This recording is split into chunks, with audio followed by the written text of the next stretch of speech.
Chapter 5, Consumer Credit, Advantages, Disadvantages, Sources, and Costs. There are 5 objectives in this chapter. We're going to analyze advantages and disadvantages of using consumer credit. We're going to look at the types and sources of consumer credit. We're going to see what you can afford and how you apply for credit. We're going to look at the various formulas, however, we're not going to spend a whole lot of time on that. And then we're going to develop a plan to protect your credit and manage your debt. So before we get started on this, with all chapters, I'd really like you to read these slides on your own. I'm just barely touching on them through these videos. But before you do that, I would like you to first make a list of all of your credit accounts and then also create a Credit Karma account. And you can do this online and then you can download an app. But anyway, consumer credit is all credit except for mortgages. It's a major force in our economy.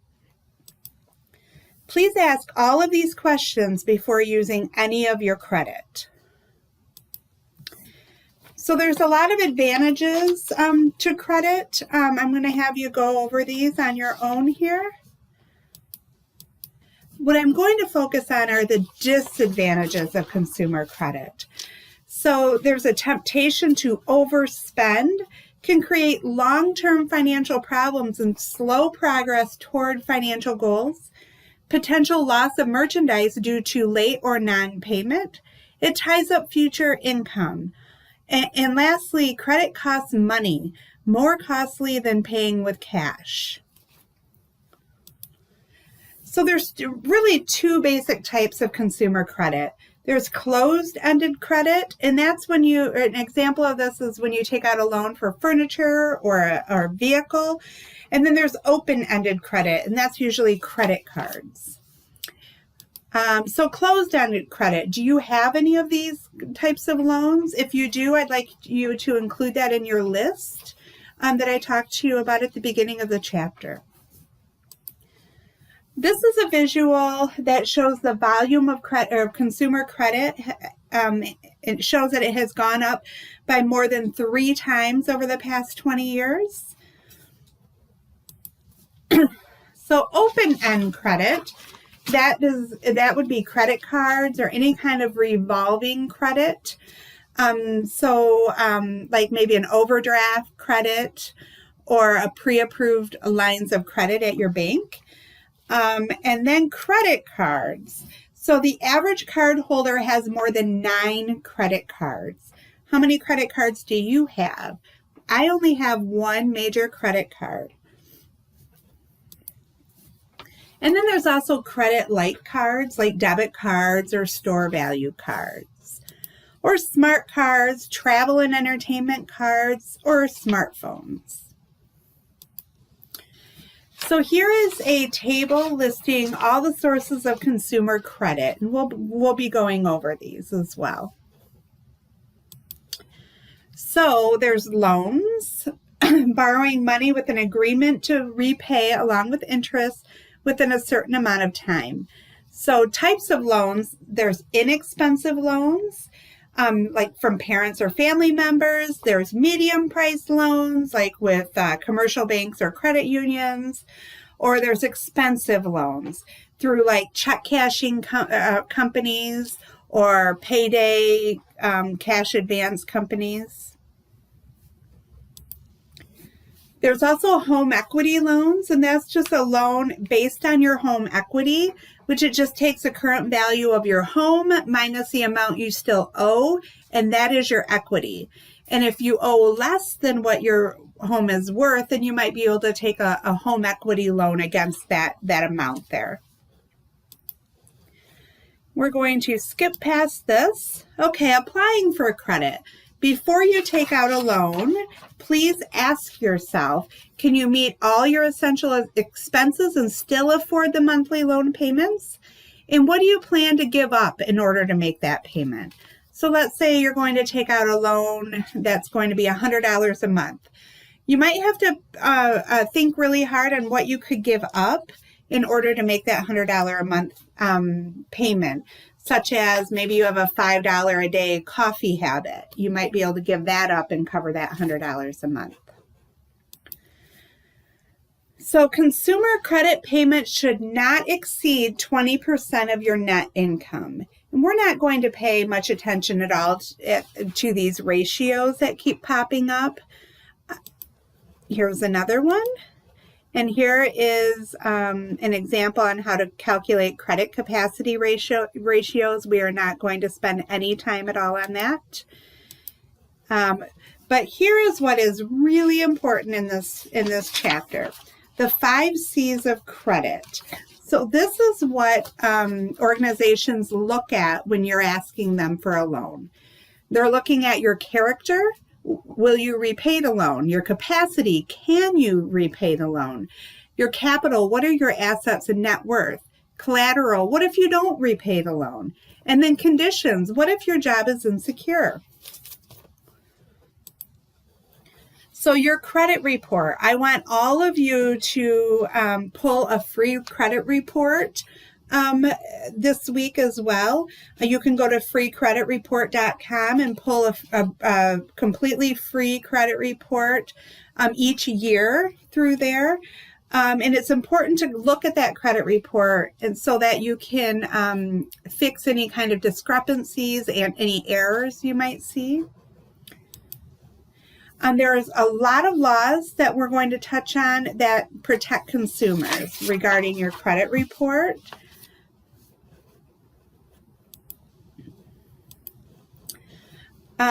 So when there is incorrect information on your file, you can submit corrections to your credit report. Credit score. So that's a number that reflects the information in your credit history and helps predict how likely it is that you will repay a loan and make timely payments. So most agencies go by the FICO credit score, and that's what will come up with your Credit Karma app. And that's always going to be between 350 to 850. 600 to 650 is usually showing that you need some work. 650 to 700 is fair. 700 to 750 is good, and anything over 750 is excellent. Now here's a visual that talks a little bit about your credit score, but based on the information from Credit Karma, I wanted to go over what they're saying about your credit score. So the factors that hold a high impact on your credit score are payment history, credit card utilization, which is what the amount of credit that's available versus what you're using, and then derogatory remarks or marks, which may be like a bankruptcy or any of your bills that have been submitted to a credit bureau. That would be a derogatory mark. What gives a medium impact on your credit score is the age of your credit history, how long you've had credit, and the low impact factors on your credit score are your total number of accounts and hard inquiries, which are when a bank, when you apply for a credit card or a car loan or a mortgage, that inquiry into your credit report can affect your credit score. There's the Equal Credit Opportunity Act, which is another way to protect consumers against discrimination. And then creditworthiness is also determined by other factors, such as age or whether you get public assistance or housing loans. And what if your application is denied? You have the right to request to know the reasons why it was denied, and usually the agency will send you a letter in the mail explaining why your credit or why your application was denied. However, it's important to know that the lower your credit score, the higher your interest is charged. And then what if you, or if you are denied credit, here is a flow chart that shows steps you should take if denied the credit. And what can you do to improve your credit score? You can get copies of your credit report and verify the information. You can pay your bills on time. You can understand how the credit score is determined, learn the legal steps to take to improve your credit report. Beware of credit repair scams. You can also, download that Credit Karma app and look at any kind of derogatory marks and pay those bills up, or report them as errors if that's the case. We've already covered this. So the cost of credit, finance charges. So if you have a credit card, you're always going to have finance charges. Also the annual percentage rate. That's the interest rate that you're paying for that credit. It's included in here. We're going to skip that though. So tackling the trade-offs, the term of your loan versus interest costs. So the longer the term of the loan, the higher amount of interest you're going to be paying in.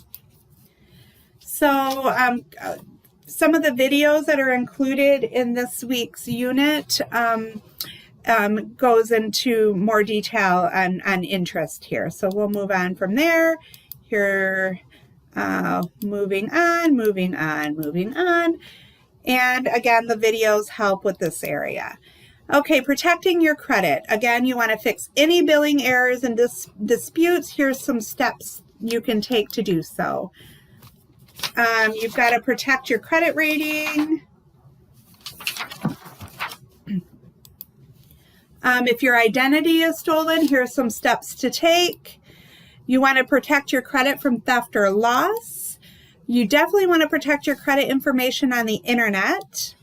And then co-signing a loan means you agree to be responsible for the loan payment if the other party fails to make them. If somebody asks you to co-sign, it's because they've got something that's on their credit report that's showing that they're not credit worthy.